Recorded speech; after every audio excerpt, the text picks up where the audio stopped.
Hey there, welcome in. My name's Josh, and today we are talking about perspective again. We're talking about how you see things, and this is something that I personally struggle with a lot, and I feel like that other people, especially beginner artists, do as well. And we're just gonna keep talking about it because I really, oh man, it's difficult. So I feel like that it stems from the problem that when we were kids and you told, hey, you should go draw something, when you were like 5 or 3 or 7 or whatever, when you want to draw a house, we all did this, or at least I did this. Like here's your house and your door, and here's your window, and then here's the hill that it's on, and here's a little path that it goes to, and then here's your flower, and that's all cute, and then here's your white picket fence, and then you draw your sun in the corner, as we all did, or maybe that was just me, and you draw your sunglasses in the corner because you think that's cool, and then you draw a little smiley face because that's also cool, and then there you go, and that, yay, you're so cute, kiddo, like, good job drawing a house. Maybe draw a chimney.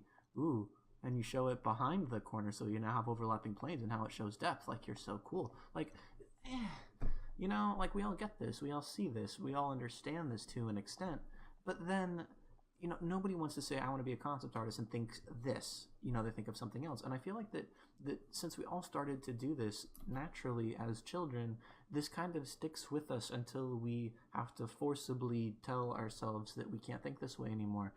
So how I see this carrying over to beginner artists today is that I'll just use the example as the horizon line. So the horizon line is the eye level of the piece, and it's like the first big thing you have to block in for everything you ever do ever. And it's so you say draw a horizon line, you can draw it low down here, and you can draw big floofy clouds or whatever big thing you want over here. Cool, right? Or, draw a high horizon line. Why can't I? Okay, whatever. No, or you can just draw a big horizon line. Yeah, there you go. And scrunch it all the way up here. And now you have, you have train tracks going into the distance. Like, oh boy, like, and again, we see that, like, that kind of makes sense, like, oh yay, look, but it's not sexy, it's not like something that, you drool over, and I feel like that this is still part of the problem, because I feel like that when this happens, I feel like we're still viewing it like we are that house. I think we're still viewing it like this, at least I am, because when I see this horizon line, I think, what can I do with this horizon line? I think, this is a Lion King sun, like, this is it. And it's like, what can I do with this? Maybe I can draw some mountains coming down here, or I can have an overlapping plane, and now I have my son with his sunglasses, popping through over here, and it's like, it's still based off of a literal interpretation, or I'm like, ooh, maybe I can draw like a hill here with my guy looking out over the distance. Oh, how cool and generic and lame and disgusting, like you have a big vista, whatever, and I feel like that if you like, not all compositions like this are lame. Vistas are cool for a reason. Like, you can do, well, if you take this literal interpretation of a horizon line like this, of your Lion King sun, and you extrapolate it all the way out, and you render it and you make it look super pretty, and let's say hypothetically you put it up here like this, right? Guess what? You can have something like this. That looks awesome. That looks really sick. His horizon line is like right there. Cool, and that looks awesome. I don't have any complaints with this. I don't have any gripes for this. Like, Bungie made this while they were still Bungie, before they slipped into Destiny. Like, I actually respected them more as a company. Like, this looks awesome. I love this. I have this as like an inspiration for things that I want to be able to make one day. So like, I don't have any problem with this. He has this cool little city down here. He has mountains and cool colors, and everything's awesome about this. I think this is sick. And you still see very clearly the original OG horizon line, right? But you can also not do that, which is something I'm currently trying to do. And if you have a low horizon line, like say something like this, you can turn it into something like this. And it's like, well, frick, how do you do that? I'm not really sure. I'm still learning how to do that. I think the biggest thing you could do is draw over it, and try to force yourself to not see it and not be like, oh look, this is a big rock now and covering my foreground, and the sun is still here, and what's going to happen is that now it's going to shine over the edges of this rock. Ooh, what now? This little rim light right here, of like catching the sun. Ooh, it's like, no, you're still, I mean, that's not a bad idea, maybe, but you're still viewing this as a literal interpretation of the line. Like, when I say draw over it, I mean like legit, like draw over it so that you cannot see this at all as something that you would want to see, like something like this. Now you're talking. Now, like, now this is like, what do I do with this? What is this? Like, well, now I can see somebody's head, like, right here. And he's looking up at whatever's going on right here, right? And maybe there's like a big, like, maybe there's a big, like he's like coming out of a cave or something. And now it's like cut off. And it's like the horizon line is still there, you see that? But now you're drawing over it and it's like a completely different composition. If you were to erase this horizon line, it would still be there factually, like still. But now it looks like it's right picking in the corner right there, you know? So like drawing over it helps. And the reason I suggest that is I had to do that with this piece right here. I was doing this over on stream and I was trying to reconstruct this and I was running into significant problems because I recognized that the horizon line was about here. But then as soon as I would toggle away this reference, I'd be like, how the frick do you do that?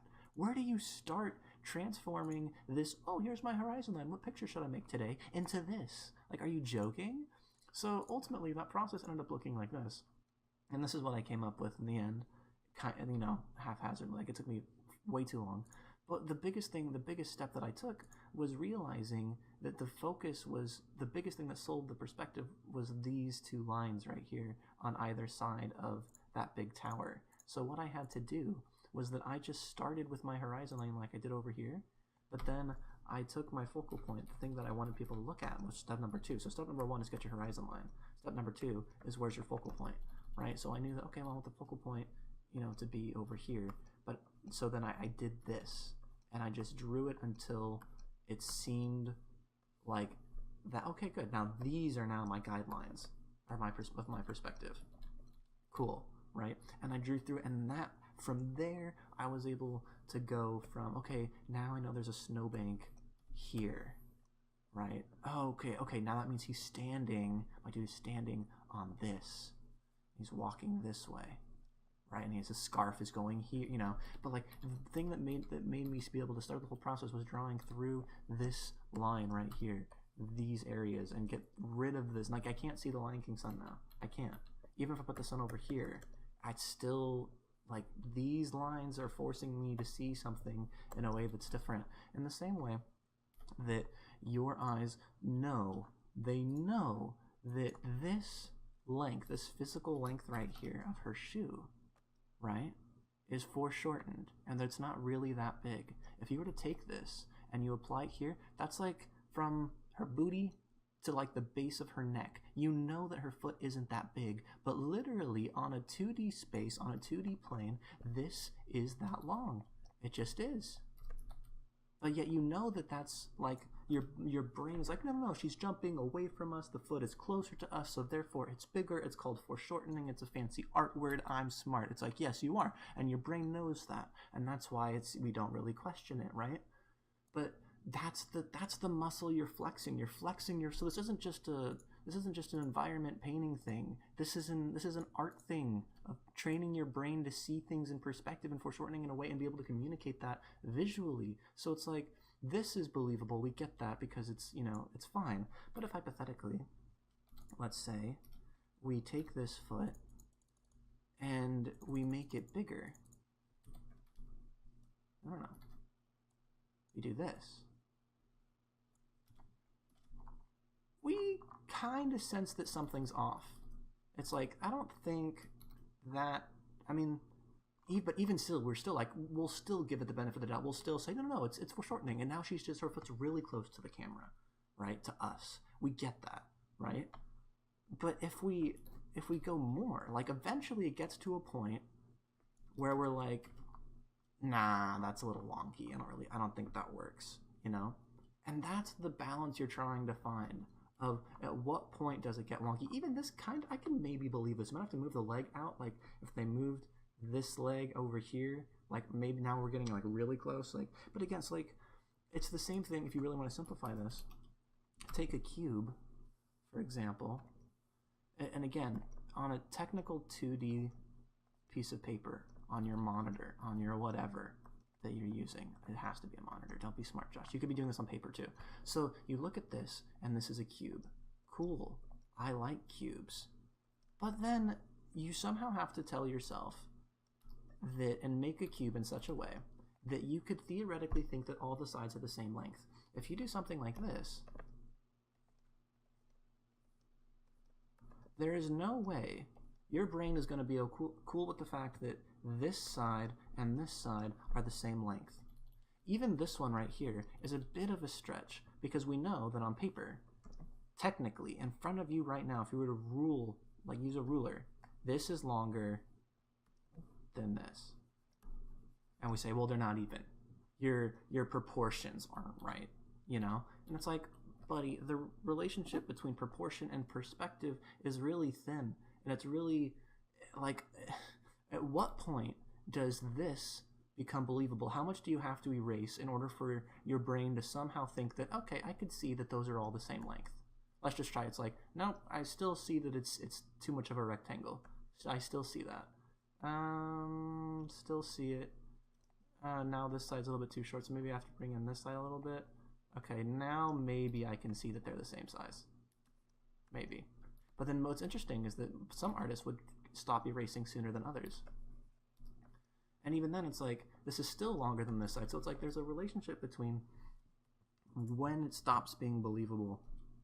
You know, when you can see in your mind's eye that these are the same, even though they're not the same.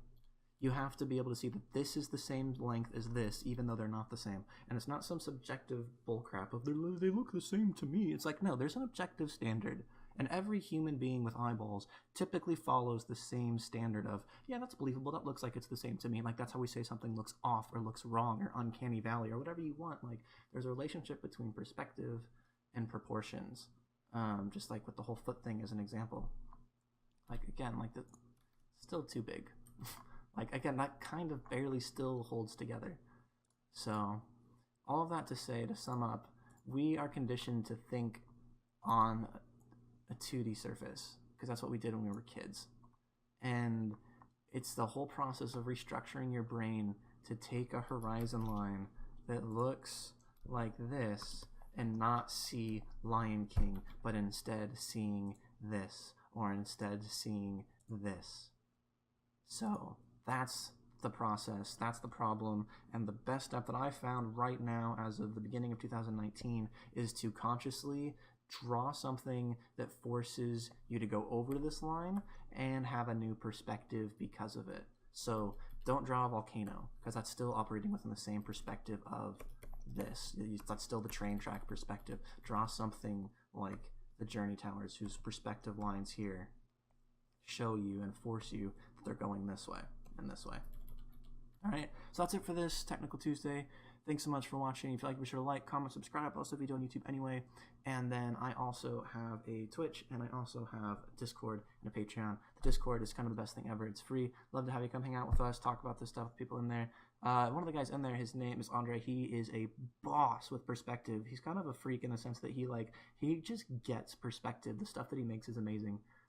So he's in the Discord. You can answer it. If you're already in the Discord, just hit up Andre. He can totally answer a bunch of those questions for you. So anyway, thanks again for watching, and I'll see all of you next week.